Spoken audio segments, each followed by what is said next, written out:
All right, well, it's a pleasure to be with everybody today. And they asked me to talk, I guess because I'm gray-headed, they asked me to talk about history, right? So actually the title said something about, past, current, and future history. I didn't know quite what to make of that. But well, hopefully we'll be able to cover what needs to be said here. So, and I acknowledge Mark Stolt, my co-author. He's been involved in this from very early on as well.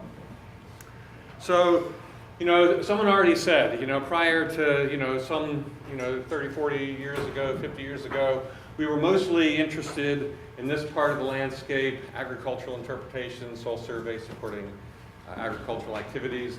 And then it sounds like at least in some of our areas during the 70s to the 90s, people began focusing on the coastal marshes, and there are certain places around the country where there's been pretty extensive soil mapping in the coastal marshes. Although when I checked the web soil survey today about the Georgia marshes here at Savannah Island, I saw miscellaneous land types. But then nowadays here at this conference and over the last couple of decades, we're moving our consideration into what used to be the water bodies, right? So if we think about underwater soils, how far back do we want to go? Some of you that know something about the limnology literature, Van Post, back in the 19th century, talked about underwater soils, and he was referring to some organic rich materials, the dye and the yitya, which are these organic rich sediments and these these lake deposits mostly, some more related to fecal deposits, others related to organics. Anyway, this is about as far back as we can go and begin to talk about subaqueous soils. And you go almost another century before this emerges, and Mortimer, who's also a limnologist, also began to look mainly at these sediments. He referred to them as soils, and that's why he's sort of mentioned here. But he's looking at biogeochemical depth functions and things like this, but doesn't really have a pedological perspective, but we would understand sort of a real soils perspective. It was really Walter Kubiena in the mid part of the 20th century, who was a renowned European soil scientist, who wrote this book on the classification of soils of Europe, and he made reference specifically to what he called the much neglected subaqueous soils. And in his mind, these included both of what we would call truly subaqueous soils or permanently submerged soils, but he also included the emergent wetland areas, tidal marshes, coastal marshes, things like this, which he lumped together. And he developed a classification system. He began to, he used soil horizons to describe these different materials. So it was really a sort of a pedological contribution to this. But as far as we can tell, it was never really implemented or used in any kind of a mapping or soil survey scheme.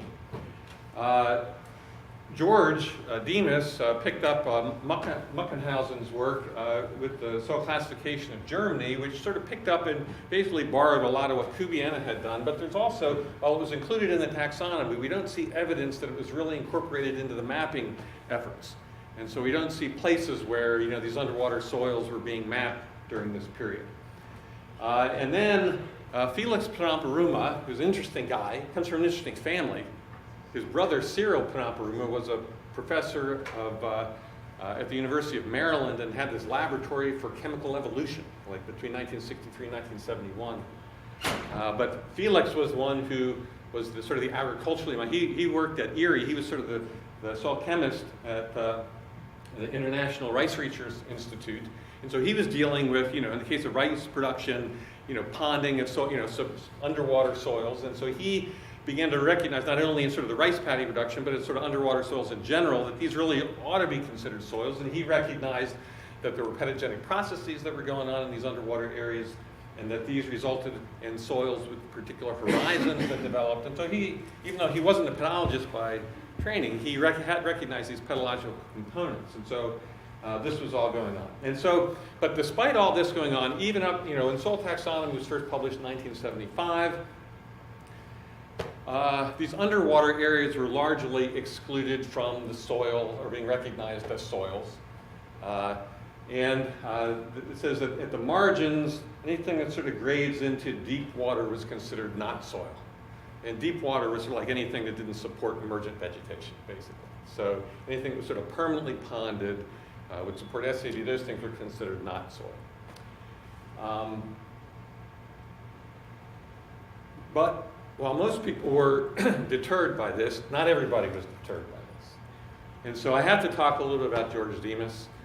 George, actually, as I had just finished his master's degree at the University of Maryland when I arrived there in 1983. He'd been working in the coastal plain with John Foss, looking at some wetland systems, what we called Delmarva Bays. And he began working as an NRCS project leader, soil survey leader, headed up the soil survey in Worcester County, Maryland, which had, I don't know, maybe 100,000 acres of coastal marsh. So he's doing a lot of work in the marshes, and but he's the real pioneer and began work in subaqueous soils. He got his PhD in 1988, and for his work in subaqueous soils, he received two very prestigious awards, one from the USDA, which was the Secretary's Honor Award for Scientific Research. He also received an award by the Soil Science Society of America, the Emil Truog Award, which is one award per year given to one soil science PhD student in the country for outstanding work in soil science. And so he's recognized for this national award for his work on subaqueous soils. Now, George was a guy who worked mostly in the marshes up to this point, and he not only became an expert doing the work in Worcester County in the marshes, became sort of a consultant to Delaware and New Jersey and the surrounding areas.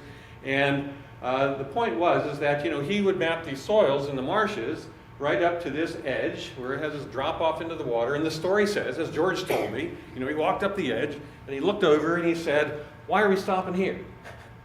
Right? Because you could look at it, you could see things growing, you could see actually rooted vegetation growing in these shallow water areas, all kinds of interesting fauna. And he said, we should be continuing our soil survey beyond the edge of the marsh here.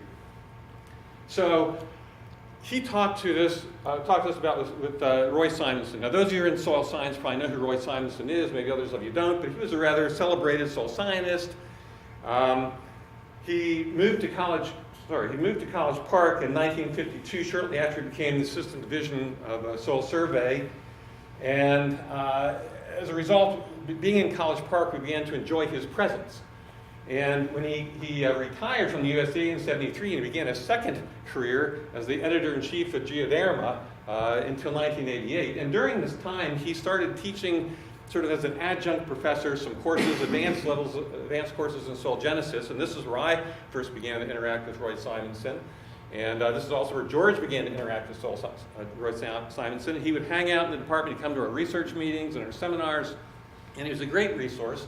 And so George, as he began to think about this idea about subaqueous soils, he began to bounce these ideas off Roy Simonson, the celebrated soil scientist. And I have to tell you is that Roy gave him kind of a thumbs down. Right? He went, to my knowledge, when Roy, eventually he moved to Oberlin in 1993. At the time he left, George said he hadn't convinced Roy that these were really soils. Roy was sort of stuck in this other paradigm. And this is just a picture we had of Roy from a field trip in 1983 out in the field. I think we ran this when the soil science meetings were in DC that year. A couple other folks you might recognize, some of you, Carolyn Olson, Warren Lynn, B.L. Allen. I think that maybe Ed Chokas. There's probably some other people that some of you gray hairs might recognize. Anyway, despite the fact that Roy didn't endorse the idea, George pressed forward. George was not to be deterred, and he published his first article in 1993 in Soil Survey Horizons called Submerged Soils, a New Frontier in Soil Survey. And from the standpoint of soil science and pedology, this was a new frontier. It was completely new. And I've had to deal with a little bit of the fallout of this with some of the marine science people, right? Some of you I know are sort of marine science folks, and you've been working in these areas for a long time. And there's a story I don't have time to tell you about a colleague in Denmark who was totally opposed to our work, and who has a happy ending, though. We ended up publishing a paper together on it.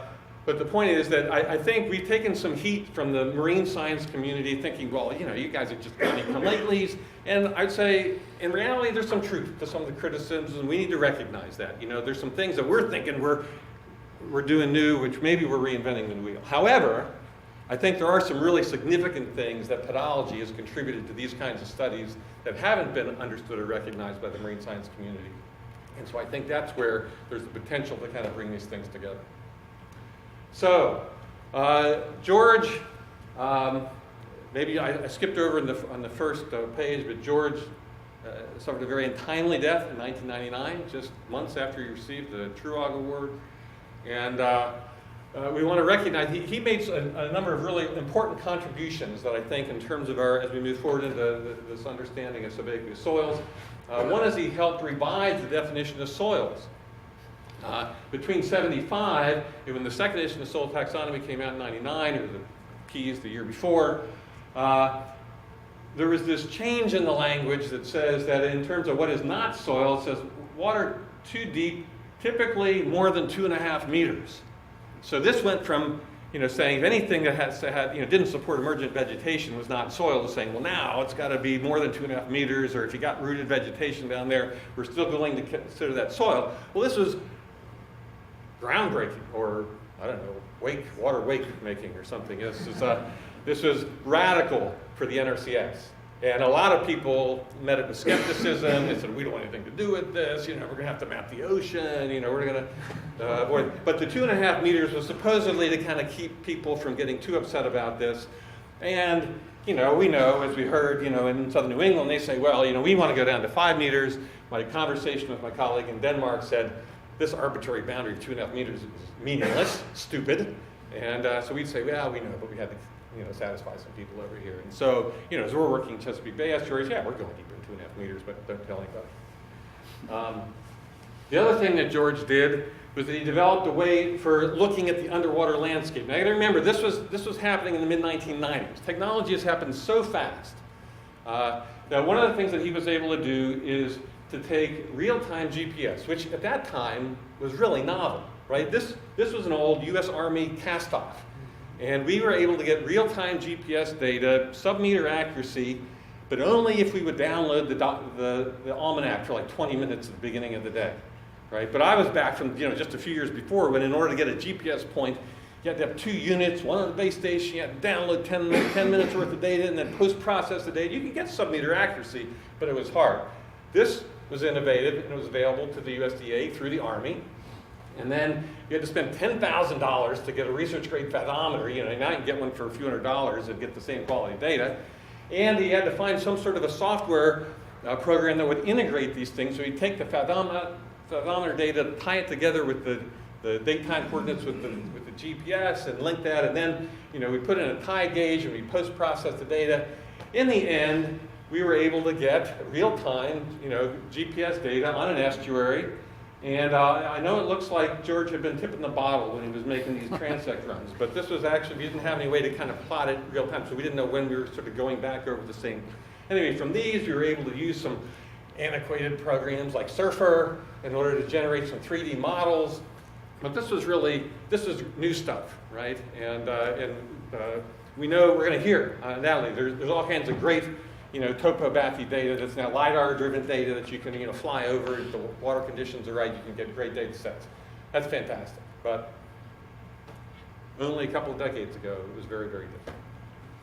One of the other things that George recognized is that when he started looking at the cores that he was pulling out of here, that there were soil horizons that were forming. People say, well, these aren't soils, there are argillic horizons down there, although wrecks, you're right, you find these some buried, submerged, spotted horizons and some unusual things. But we're not talking about just the submerged soils that sort of formed in a subaerial environment and then went underwater. But what about, these soils formed in these sort of late Holocene deposits? And people say, well, those are just sediments. And, we can argue, you call them sediments, you call them soils, but we recognize horizons that are forming in there, and they're not that radically different than what we see on some alluvial soils. It's these floodplain deposits, young late Holocene deposits. And so he recognized that there were horizons that were forming, that they were forming as a result of soil forming processes.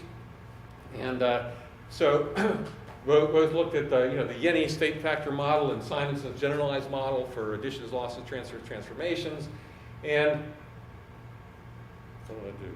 Oh, all right. So he actually published a paper, or I say we published it posthumously, a couple years after he passed, where he took what was basically Yeni's state factor model and Folger's model of sedimentation and joined these together into what he called a state factor equation for subaqueous soils. And some of these are the same, right? Where the subaqueous soil properties are a function of climate. Now climate, in subaqueous soils includes rainfall. Well, you know, in subaqueous soils, rainfall is not too big a deal, but temperature is still an important component to this.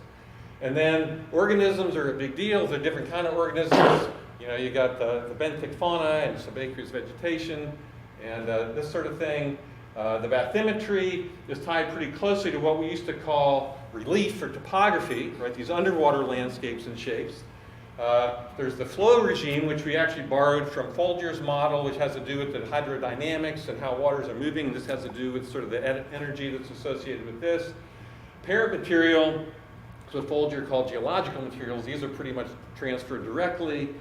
Time is the matrix in which all these processes operate. And then George also added water column attributes because we understand that, for example, the salinity and the sulfate content has a big impact on the nature of the biogeochemical processes that occur in a particular area. So it makes coastal areas very different from the freshwater zones. And then potential for catastrophic events, i.e., right, hurricanes, hurricane impacts.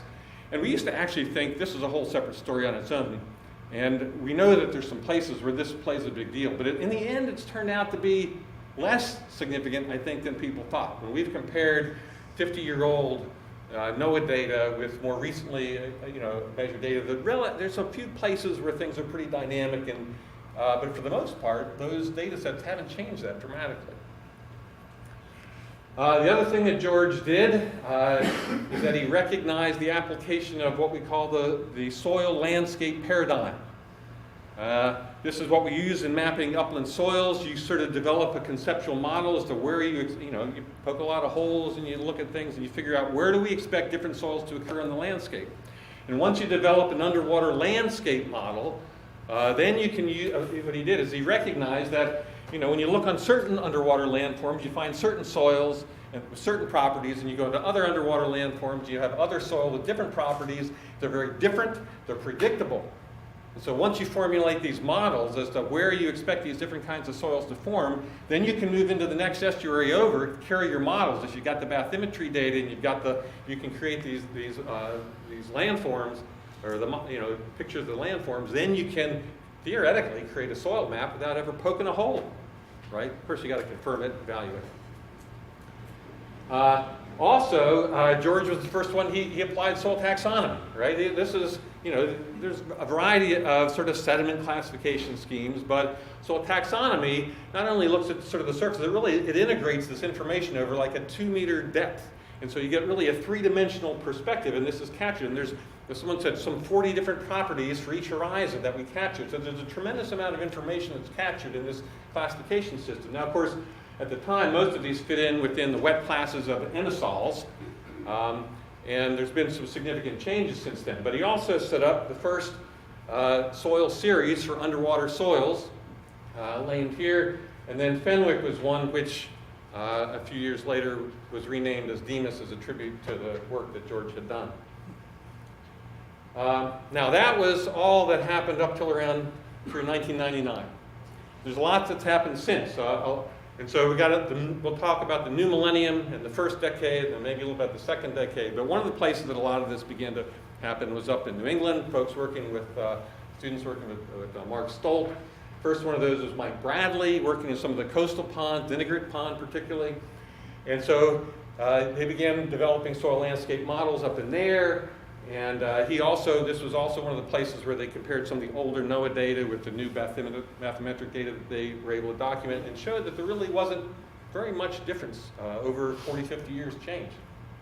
The importance of that is if you can get the old NOAA data, you can still use that as your starting point for your subaqueous mapping work. You don't have to collect necessarily all new bathymetric data. Maggie Payne, who you've met earlier, also worked with Mark. She worked over in some of the, moved from the lagoons into some of the embayments, Greenwich Bay, again developing soil landscape models, looking at the presence of sulfides, and establishing new soil series for the subaqueous soils work up in southern New England. Jonathan Backen, at the end of that decade, was working in some of the freshwater ponds. Up to this time, most of the work had been going on in coastal estuary areas. And so this was sort of a first look into some of the freshwater environments.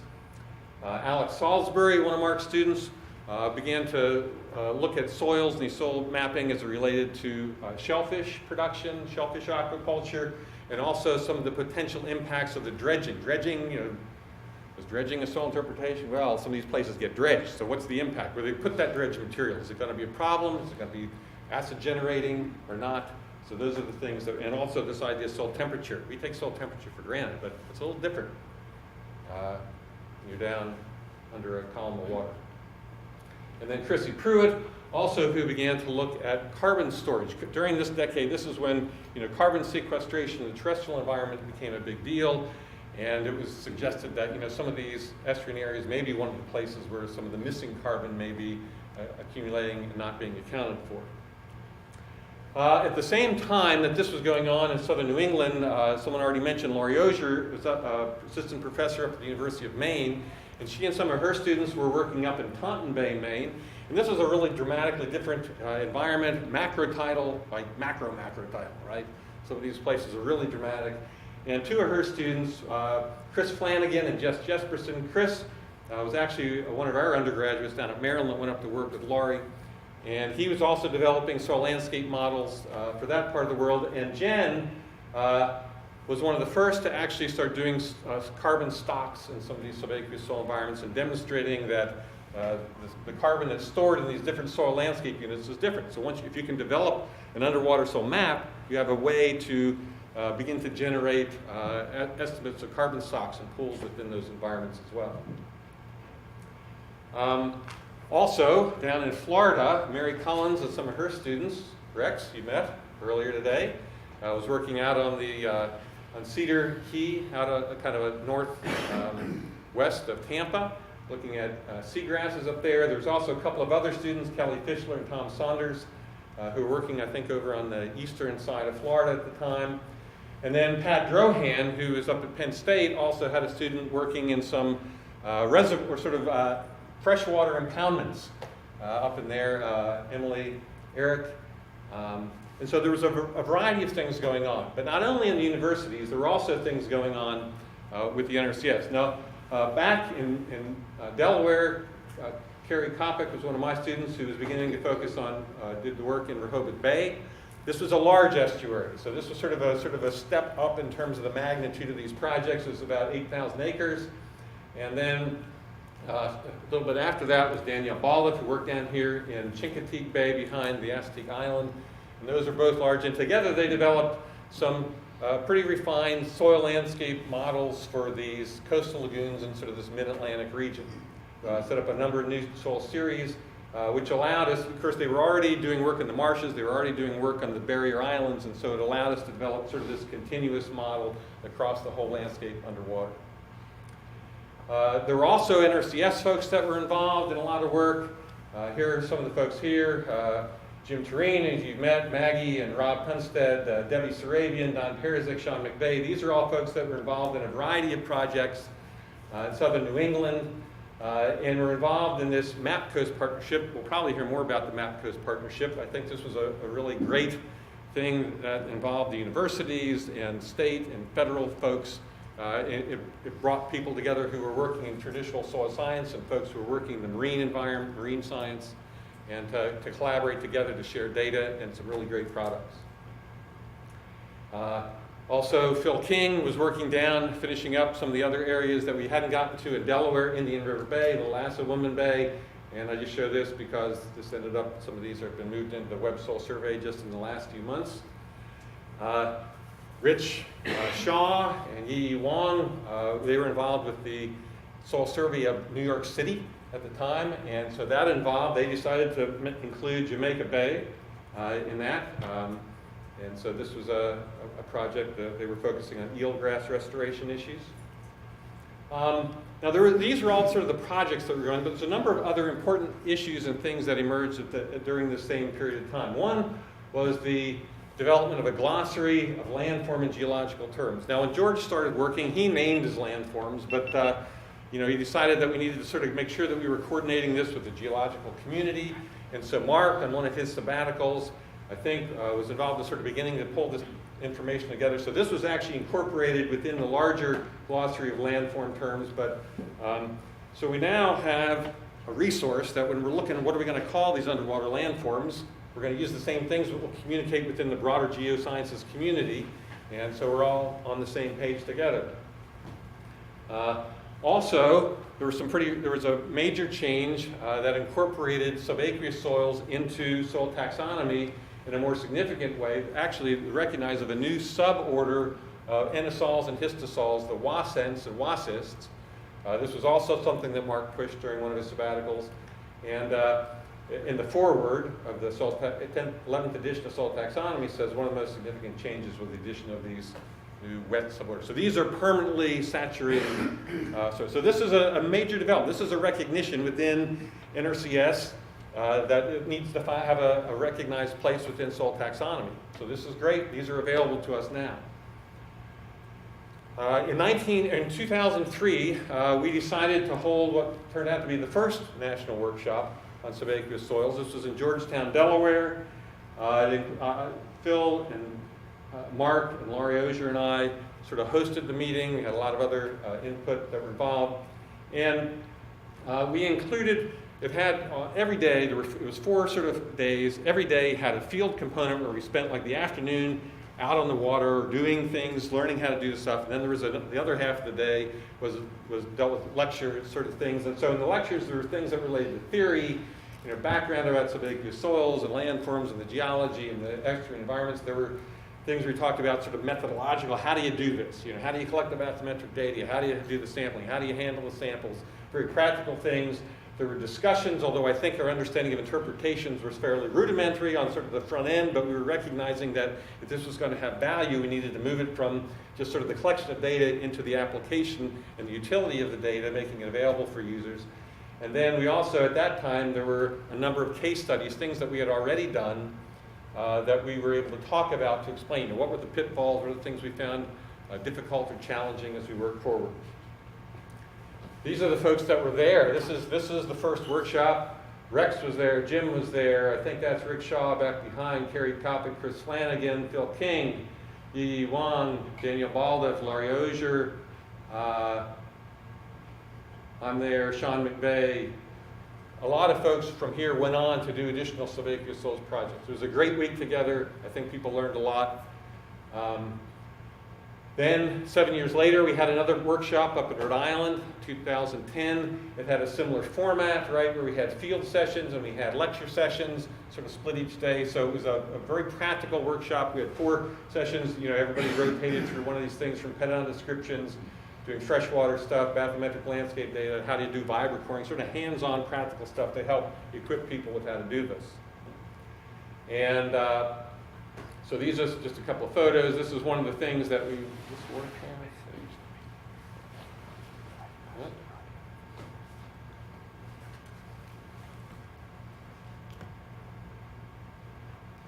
Is it going to happen? Yep. So we talked about estimating fluidity class, right? This is a highly fluid material, right? It's an important interpretive property, right? To know that, to understand that. So these are the kinds of practical things that we did. Then as we moved into this second decade of the millennium, there was additional students. Brett Still, one of Mark's students, was working on shellfish aquaculture and coastal acidification. We'll probably hear a little bit more about that maybe. Chelsea Duvall, who just finished up last year, she actually was doing sort of maybe reverse pedology. I don't know if you call it that. She basically was saying, well, what are the impacts of 20 years of aquaculture on the soils? We usually think about what are the soil properties that are going to make it good or poor for aquaculture. But if we go into some of these places where aquaculture has been undertaken for the last 2 decades, what are the impacts that has on the soils? They're interactive.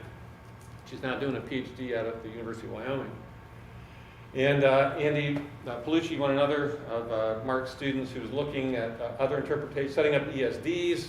For NRCS, you like ESDs, right? And then also looking at the effect of dredging on the in-fauna with some help from an undergraduate student, Bianca. There was also work up in the Lake Champlain area. This is Tom Villars and the folks in Vermont. I showed this. This is the Web Soil Survey layer. And you can see there's actually pedons that are sampled out here, although the map data hasn't been put into the Web Soil Survey yet. But certainly they've done the work. These are typifying pedons out there underwater, so we know the data's there. And then there was additional work going on in southern New England, the work on the Thimble Islands and done with URI and the Connecticut NRCS. And Rob Tunstead, who most of you probably know, has been the last several years working on the Subaqueous soil of Barnegat Bay, a great project which hopefully we'll hear more about a little bit more as we go on. A couple other important developments. This is the field book for describing and sampling soils. This is version 3, and the version 3 was important because it had a separate section on subaqueous soil. So this is the guidebook that was used for what do we record, what do we describe, what are the properties, what are the classes that we use, and this is now being incorporated. It's becoming sufficiently mainstream, right, that subaqueous soils now have a separate chapter with specific information. So if you want to go out, you're trying to figure out, well, how do we want to include when we describe this? What are the properties? There's a different set of properties than we do with subaqueous soils, and this provides that information. There also was alluded just last year, was the last recent edition of the Soil Survey Manual. It includes a separate chapter on subaqueous soils, but it's also been incorporated throughout the whole volume. Like Chapter 8, which deals with interpretations, also makes reference to subaqueous soils. So this is sort of being incorporated more broadly within the NRCS documents. So this is a real progress, I think. And then this is my future history, right? So what does future history mean? I think what's happening today is future history, right? So we have work that's going on in the Chesapeake Bay. We just started, this is the work that Barrett did on the Road River estuary. We have a map, subaqueous map of the Road River estuary. The goal this next year is to kind of move that into the West River estuary right next door and see whether the models that we develop here can be applied there. This is the way that subaqueous soils works, mapping works, right? We don't have to do a grid survey in order to map the soils. You don't have to poke holes with the same intensity everywhere you go. Once you develop the models, the idea, the pedological concept is you got the models. Once we get the bathymetry and the landforms, we ought to be able to do an accelerated mapping approach based on the landforms and the models that we developed in nearby estuaries. And so the goal is that it sort of snowballs, hopefully, and you can move things along. It takes a little more time at the beginning, but once you get the models developed, you can move a lot more quickly.